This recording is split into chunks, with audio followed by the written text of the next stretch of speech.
వందే మాతరం.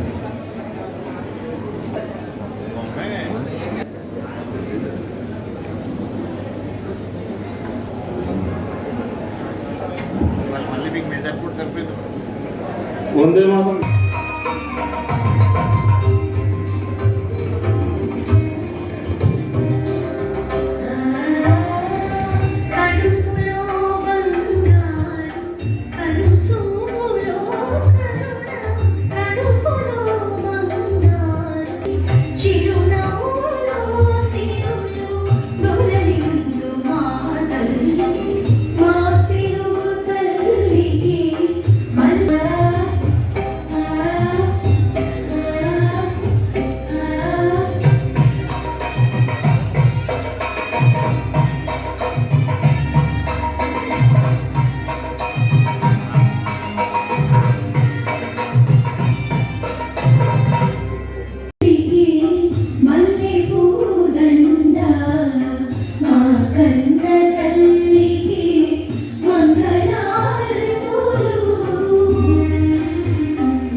దేశంలో ఉన్న నరేంద్ర మోడీ గారి సహాయ సహకారాలతో రాష్ట్రం అన్ని విధాలుగా అభివృద్ధి చెందుతుంది. పోలవరం ప్రాజెక్టు కానివ్వండి, అమరావతి కానివ్వండి, అనేక విషయాల్లో ప్రతి విషయంలో కూడా నరేంద్ర మోడీ గారు సహాయ సహకారాలు అందించడంతో రాష్ట్రం పరుగులు పెడుతుందని చెప్పుకోవచ్చు. ఈరోజు చెప్పాలంటే చంద్రబాబు నాయుడు గారి పాలనలో రాష్ట్ర అభివృద్ధి గత ప్రభుత్వంలో ఎప్పుడు కూడా ఒక పారిశ్రామికంగా ఏ కంపెనీ కానీ రాలేదు. ఈరోజు ఈ 2 సంవత్సరాల్లో 14 లక్షల కోట్లు అభివృద్ధికి చంద్రబాబు నాయుడు గారు ఆధ్వర్యంలో జరగడం చాలా అభినందనీయం. అలాగే సూపర్ 6 పథకాలు అన్నీ కూడా పూర్తిగా అమలవుతున్నాయి. గత ప్రభుత్వం గ్రహణం వీడి 2 సంవత్సరాలు అయింది. వెలుగులోకి వచ్చాం. అసలు వెలుగంటూ ఎలా ఉంటుందో చూపించిన ప్రభుత్వం ఈ కూటమి ప్రభుత్వం. ఒక విధులున్న నాయకుడు వీరబ్రహ్మేంద్ర స్వామిగా గతంలో ఏం జరుగుతుంది, ప్రభుత్వం పూజలు ఏం జరుగుతుందని తెలుసుకుని అంచనా వేయగల సమర్థుడు నారా చంద్రబాబు నాయుడు గారు. ఆయన్ని సపోర్ట్ చేస్తే ఏ విధమైన అభివృద్ధి ఉంటుందో అని తెలుసుకుని దాన్ని సపోర్ట్ చేసిన నాయకుడు పవన్ కళ్యాణ్ గారు, లోకేష్ గారు, మోడీ గారు, చంద్రబాబు నాయుడు గారు, పవన్ కళ్యాణ్ గారు కలిసి ఉన్నంత కాలం ఈ వైఎస్ఆర్సీపీ పార్టీ అనేది అధపతనం తొక్కని చూపించారు, తొక్కారు. ఇక మళ్ళీ ఆ ప్రభుత్వం యొక్క జాలు కూడా కనబడకుండా పోతాయి. అది మాత్రం సత్యం. సభకు నమస్కారం. అలాగే ఇక్కడికి చేసిన పెద్దలందరికీ, ఎమ్మెల్యే గారికి, అలాగే లీలాకృష్ణ గారికి, ఎమ్మెల్సీ గారికి, అలాగే ఇక్కడికి ఇచ్చేసిన ఎంపీటీసీలకు, సర్పంచులకు, అలాగే ఇతర హోదాలో ఉన్న నాయకులందరికీ నా నమస్కారాలు తెలియజేస్తూ, మరియు ఇక్కడ ఇచ్చేసిన కార్యకర్తలందరికీ, మహిళా మనులందరికీ శుభాకాంక్షలు తెలుపుతూ, మరి కూటమి ప్రభుత్వం వచ్చి 2 సంవత్సరాల పూర్తయి 3వ సంవత్సరంలోకి అడుగుపెట్టాం. ఆ 3వ సంవత్సరంలోకి అడుగుపెట్టిన ధర్మిల మరి 2 సంవత్సరాల పూర్తయిన ధర్మిల మరి ప్రతి నియోజకవర్గంలో పండగ భావనగా చేసుకొని మరి ఈ రోజున ఎన్నో అవకాశాలను పొందుపుచ్చుకొని మరి రాత్రింబవళ్ళు మన ముఖ్యమంత్రి గారు లోకేష్ గారు పవన్ కళ్యాణ్ గారు అపర్నిసలు కృషి చేసి రాష్ట్ర ప్రతిష్టను దిగజార్చకుండా మరి మన జే బ్రాండ్ గారు చేసిన పనులకి 20 సంవత్సరాల అభివృద్ధి వెనకబడిన ధర్మిల మరి ఆ 20 సంవత్సరాల అభివృద్ధిని ఎదలకి తీసుకురావడానికి ఈ ముగ్గురు నాయకులు కూడా రాత్రింబవళ్ళు కృషి చేసి ఎన్నో శ్రమ పడుతూ వారిని శ్రమలో చూస్తున్నాం. జగన్మోహన్ గారు సృష్టించిన ప్రాంతీ వల్ల ఇవేళ రేపు ఆయనకి తాడేపల్లి ప్యాలెస్లో తావీదులు అందుతున్నా ఈ నెల గొడవగా ఆయన కూడా అరెస్ట్ అయ్యే పరిమితి దగ్గరికి వచ్చిందని నేను వినిపించుకుంటూ మరి ఈ రోజున ఈ పార్టీని కాపాడే పరిస్థితి ఏంట్రా అని ఏ బ్రాండ్ నాయకులు ఆలోచిస్తూ ఉంటుంటే కొంతమంది వైసీపీ పెద్దలు అయ్యా మీ పార్టీని బతికించాలంటే ఒక తోట త్రిమూర్తులు గారే బతికించారో ఆయనకి పార్టీ బలోపేత పథకాల అప్పగించండి అని కొంతమంది సూచించిన వాళ్ళు ఉన్నా మరి ఈ పార్టీ బలోపేత పథకాలు మన నియోజకవర్గం నుంచే వస్తున్నాయి కాబట్టి ఆ పథకాలను ఎక్కడే తెంపేస్తే మంచిదని నేను ఊహిస్తూ ఈ ఏ బ్రాండ్ అన్నది నియోజకవర్గంలో కనపడకుండా చెయ్యాలని ప్రతి కార్యకర్తకి ప్రతి మహిళలందరికీ కూడా విన్నవించి చెప్పుకుంటూ మన కోట ప్రభుత్వం ఏర్పాటు అయ్యి 2 సంవత్సరాల కాలం అయింది. ఈ 2 సంవత్సరాల కాలంలో మనకి శిక్ష పథకాలన్నింటిలో కూడా తల్లి వందనం ఎంతమంది పిల్లలు ఉంటే అంతమందికి తల్లి వందనం అని చేస్తాం. వాళ్ళ ప్రభుత్వం ఒక బిడ్డకే ఆ ఒక బిడ్డకి కూడా కరెక్ట్గా ఇవ్వలేదు. కానీ మనం కరెక్ట్గా ఇవ్వలేదని చెప్పి మనల్ని విమర్శిస్తున్నారు. వాళ్ళకి ఏం చేయాలో తెలియడం లేదు. డిఎస్పీ గురించి మాట్లాడుతున్నారు, మన అభివృద్ధి ఏమీ చేయలేదంటున్నారు, పిల్లలకు కూడా ఏమి ఇవ్వలేదు, తల్లికి వందనం అంటున్నారు. తల్లికి వందనం మీలో ఎంతమందికి వచ్చిందమ్మా? తల్లికి వందనం మనసారి ఎంతమందికి? ఎవరికి కూడా ఆగలేదు మన ప్రభుత్వంలో. రాబోయే వచ్చిన నెలలో కూడా 2వ విడత పడుతుంది. మళ్ళీ అందరూ కూడా మీరు కరెక్ట్గా చూసుకోవాలి. ఆ స్కూల్కి ఆధార్కి కలిగిందా లేదా, అలాంటి చిన్న చిన్న పొరపాట్లు ఏమైనా ఉంటే చూసుకుంటే ఖచ్చితంగా ప్రతి ఒక్కరికి కూడా తల్లికి వందలు అందుతుంది. అదే మా వీధిలో 3 పిల్లలు ఉన్నారు. 3 పిల్లలకి కూడా తల్లికి వందలు అందింది. అలాగే ఎంతమంది ఉంటే అంతమందికి. ముఖ్యంగా వెన్నుపోటు, ఈ మధ్యన వెన్నుపోటు అని మొదలుపెట్టారు. వెన్నుపోటు ఏంటంటే అసలు వెన్నుపోటు ఎవరో తల్లికి వెన్నుపోటు, చెల్లికి వెన్నుపోటు, అలాగే బాబాయ్కి గొడ్లపోటు, రాష్ట్రానికి కలపోటు, అవన్నీ ఆడండి. కాకపోతే వాళ్ళని వెన్నుపోటు మొదలు పెడుతున్నారు. మెగా డిఎస్పీ ఇస్తే అసలు జాబ్ లేదు, ఏమీ లేదు. కూటమి ప్రభుత్వం వచ్చిన తర్వాత 2 సంవత్సరాల్లో అసలు ఏమీ చేయలేదు అని చెప్పి వెన్నుపోటు తినమని చెప్పేసి పెద్ద పెద్ద ర్యాలీలు చేశారు. అసలు కూటమి ప్రభుత్వంకి మీరు విమర్శించే అర్హత ఉందా లేదా మీరు ముందు ఆత్మపరిశీలన చేసుకోండి. రైతుల్ని కూటమి ప్రభుత్వం చాలా మోసం చేస్తుందంటారు. అసలు రైతుల కోసం మాట్లాడే అర్హత వైసీపీ ప్రభుత్వానికి ఉందా? రైతు 6 కాలం పండించి రైతు ధాన్యం డబ్బుల కోసం ధర్నా చేయించే దృష్టికి తీసుకొచ్చింది మీరు. రైతుల కోసం ఈ రోజు మాట్లాడుతున్నారు.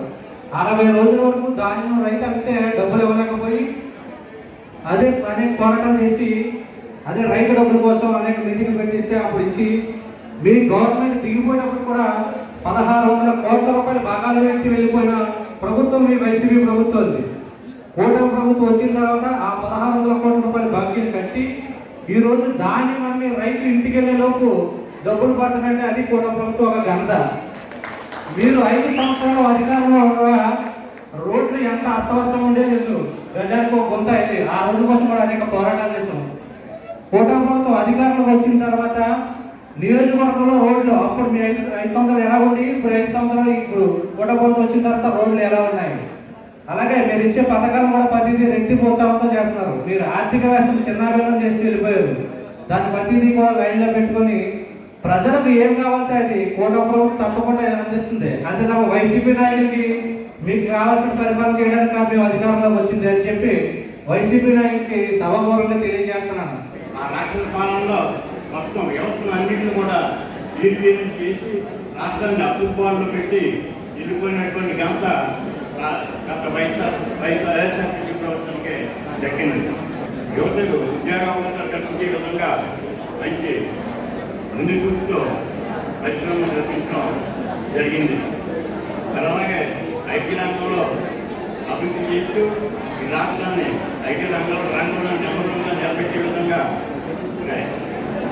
విశాఖపట్నాన్ని చాలా చేస్తూ ఒక ఐటీ హబ్గా విశాఖపట్నం మార్చడం జరిగింది. పోటీ చేయడం ఫిషర్మెన్ కమ్యూనిటీ నుంచి మరి ఆవిడ పోటీ చేయడం, మరి ఆ నియోజకవర్గానికి నన్ను ఆ రోజున ఇన్ఛార్జిగా నియమించడం, చైర్మన్ హోదాలో నన్ను ఇన్ఛార్జిగా నియమించడం. మరి ఒక 15 రోజులు అయితే మేము రమేష్ గారు ఈ మన తుమ్మల రమేష్ గారికి ఎదురు కూర్చొని ఉన్నాడు. మరి ఆయనకి ఆ ఫిషర్మెన్ చాలా పట్టుండి ఆ రోజున మరి అత్యధిక మెజార్టీతో మన ఆ వార్డు మేము కైవసం చేసుకోవడం జరిగింది.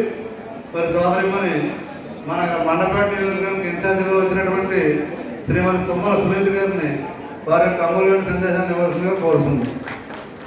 ముందుగా అందరికీ నమస్కారం. మరి అదేవిధంగా వేదిక పైన ఉన్న పెద్దలందరికీ నా ధన్యవాదాలు తెలియజేస్తున్నాను. మరి అదేవిధంగా మన శాసనసభ్యుల వారు మరి జోగేశ్వరరావు గారికి మరి తన నియోజకవర్గంలో నా న్యాయస్థితికి పార్టీ నిర్మించి చేస్తుంది నేను చాలా హ్యాపీగా ఫీల్ అవుతున్నాను. ఎందుకంటే నేను ఎన్నో నియోజకవర్గాలు చూశాను, కానీ ఏ నియోజకవర్గంలో కూడా ఇంతలా ఆదరించి వ్యక్తులు లేరని నేను మీ ద్వారా తెలియజేస్తున్నాను. ఎందుకంటే మన జోగేశ్వరరావు గారు మరి మండపేటకి ఎంతో మంచి చేయబట్టిగే, అదే విధంగా మన కార్యకర్తల్ని నాయకుల్ని అందరినీ గుర్తించబట్టిగే ఈరోజు ఆయన ఒక్క పిలిస్తే మరి ఇంతమంది జనాలు వచ్చారంటే ఇది మామూలు విషయం కాదు.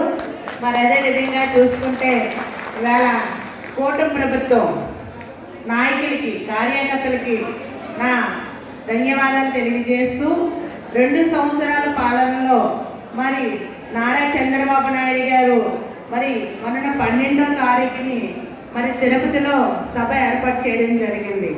మరి అదేవిధంగా నారా చంద్రబాబు నాయుడు గారు సభ ఏర్పాటు చేస్తే ఇక్కడ మరి వైఎస్ఆర్ పార్టీ నాయకులు మరి రోడ్ల మీదకి వచ్చి, ఎందుకంటే ఈ 2 సంవత్సరాల్లో వాళ్ళెవరూ ఆంధ్ర రాష్ట్ర ప్రజలు గుర్తించలేదని ఒక ఆలోచన కొద్ది దొరికిందే కదా అవకాశం రోడ్ల మీదకి వచ్చి ఎన్నుపోటు కార్యక్రమాన్ని చేసి పెట్టారు. ఎవరికి ఎన్నుపోటు అనేది ఆంధ్ర రాష్ట్ర ప్రజలందరికీ తెలుసు. ఎందుకంటే జగన్మోహన్ రెడ్డి పెద్ద ఎన్నుపోటుదారుడు, మనందరికీ తెలియలేనిది ఏం లేదు. ఎందుకంటే గత 5 సంవత్సరాలు మన జగన్ గారి గురించి చెప్పుకోలేని విషయాలు ఏమీ లేవు. ఎందుకంటే ఎంతో మంది అక్కలు, చెల్లెలు, అన్నలు, అదే విధంగా క్యాడర్ కూడా చిన్న స్థాయి నుండి పెద్ద స్థాయి దాకా ఉన్న నాయకులందరినీ కూడా చాలా ఇబ్బందులు పెట్టిన ఘనత మరి జగన్మోహన్ రెడ్డిది, అదే విధంగా వైఎస్ఆర్ పార్టీదేనే నేను మీ ద్వారా తెలియజేస్తున్నాను. మరి అదే విధంగా చూసుకుంటే మరి ఆంధ్ర రాష్ట్రంలో మరి డెవలప్ అవ్వలేదు అంటున్నారు. డెవలప్ ఎందుకు అవ్వలేదు? మరి సూపర్ 6 పెట్టి సూపర్ హిట్ చేసుకున్నాం కూటమి ప్రభుత్వంలో. మరి వాళ్ళకి కళ్ళు లేవా, చెవులు లేవా, మరి నాకు అర్థం అవలేదు. ఎందుకంటే ఇవాళ ఆంధ్ర రాష్ట్ర ప్రజలందరూ చాలా సంతోషంగా ఉంటున్నారు. ఎందుకంటే గత 5 సంవత్సరాల్లో ఉన్న దాడులు ఎక్కడా లేదే, గత 5 సంవత్సరాల్లో ఉన్న గంటే డ్రగ్స్ ఎక్కడా లేదే. ఇవాళ ఆంధ్ర రాష్ట్ర ప్రజలందరూ మహిళలు కూడా, ముఖ్యంగా మహిళలు రోడ్డు మీదకి రావాలంటే గత 5 సంవత్సరాలు చాలా ఇబ్బందులు పడ్డారు. మరి ఈ రోజు రాత్రి 10 అయినా సరే రోడ్డు మీద ఎవరి పనులు చేసుకొని హ్యాపీగా వస్తున్నారని నేను మీ ద్వారా తెలియజేస్తున్నాను. మరి సూపర్ 6 పథకంలో మరి ఈవేళ చూస్తే తల్లికి వందనం సక్సెస్, అదే విధంగా ఫ్రీ బస్ సక్సెస్, మరి అదే విధంగా గ్యాస్ బండ్లు పెట్టారు ఫ్రీగా, అవి కూడా సక్సెస్. మరి అదే విధంగా చూసుకుంటే రైతు భరోసా కూడా చాలా సక్సెస్ఫుల్ అయింది.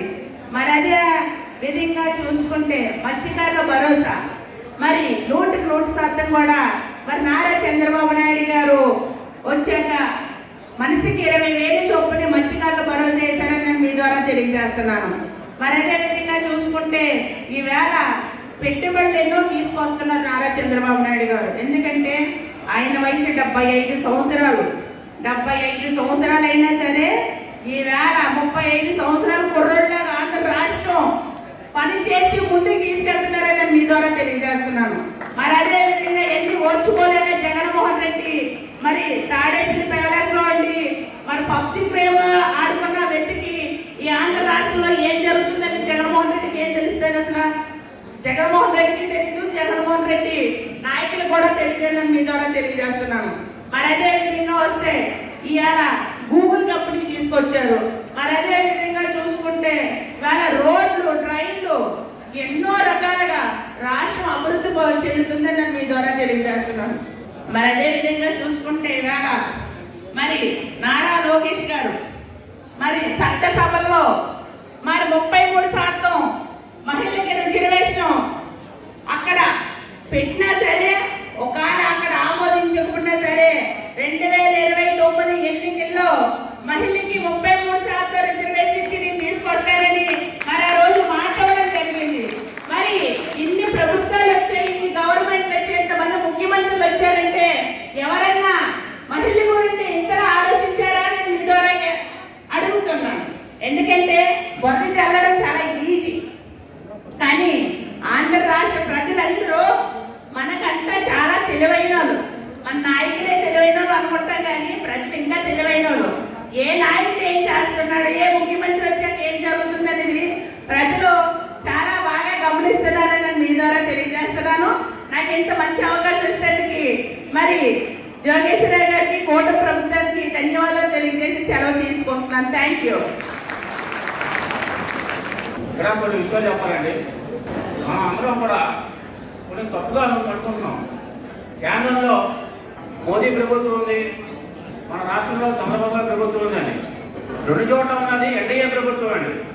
మనం ఆ భావనలు ఉన్నంతకాలం కూడా మనం ఐకమత్యంగా మనందరం కూడా ఉమ్మడి కుటుంబం ఉన్నంతకాలం కూడా మనకి ఏ పార్టీ ఏం చేయలేదు. మనకి కేంద్రంలో కానీ రాష్ట్రంలో కానీ నాయకుల వద్ద ఎటువంటి చిన్న పెద్ద తారతమ్యాలు లేవు. కానీ కింద స్థాయిలోకి వచ్చేటప్పటికే మేము ఎక్కువ మేము తక్కువ అనే భావాలు ఇంకా కొంచెం ఉన్నాయి. అవి మనం పూర్తిగా పోగొట్టుకుంటే మనం 2 సంవత్సరాల సుపరిపాలన కాదు, ఎన్ని సంవత్సరాలైనా నెంబర్ మారుతూ పొడిగిస్తూ ముందుకు పోతూనే ఉంటుంది. ఆ భావన కొంచెం తగ్గించుకొని మనంతా ఒక ఉమ్మడి కుటుంబం, పూర్వం చెప్తున్నవారు ఉమ్మడి కుటుంబాలు బలంగా ఉండేవి, చాలా మంచిగా ఉండేవి అని. అదే మనం కొనసాగిస్తూ ముందుకు సాగాలని కోరుకుంటూ కేంద్రంలో మోదీ గారు, రాష్ట్రంలో చంద్రబాబు నాయుడు గారు, మన నియోజకవర్గంలో జోగేశ్వరరావు గారు పరిపాలన అంతా కూడా అభివృద్ధి పదంలో ముందు సాగుతూ వెళ్తుంది. దీన్ని మనం ఎప్పుడూ కూడా కొనసాగిస్తూ వెళ్ళడానికి మనందరం సాధ్యతలో ప్రయత్నిస్తామని చెప్పి కోరుకుంటూ ఈ అవకాశం ఇచ్చిన పెద్దలందరికీ నమస్కారాలు అండి.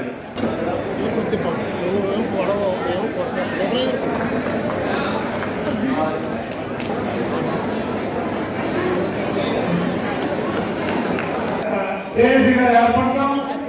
మరి వివరణ జరుగుతున్న అందులో సొంత పార్టీ వాడు కూడా, వైఎస్ఆర్ పార్టీ వాడు కూడా మరి కలిసి పోరాటం చేస్తే ఆ రోజున మన శాసనసభ్యులు ఒక మాట చెప్పారు మీ అందరికీ.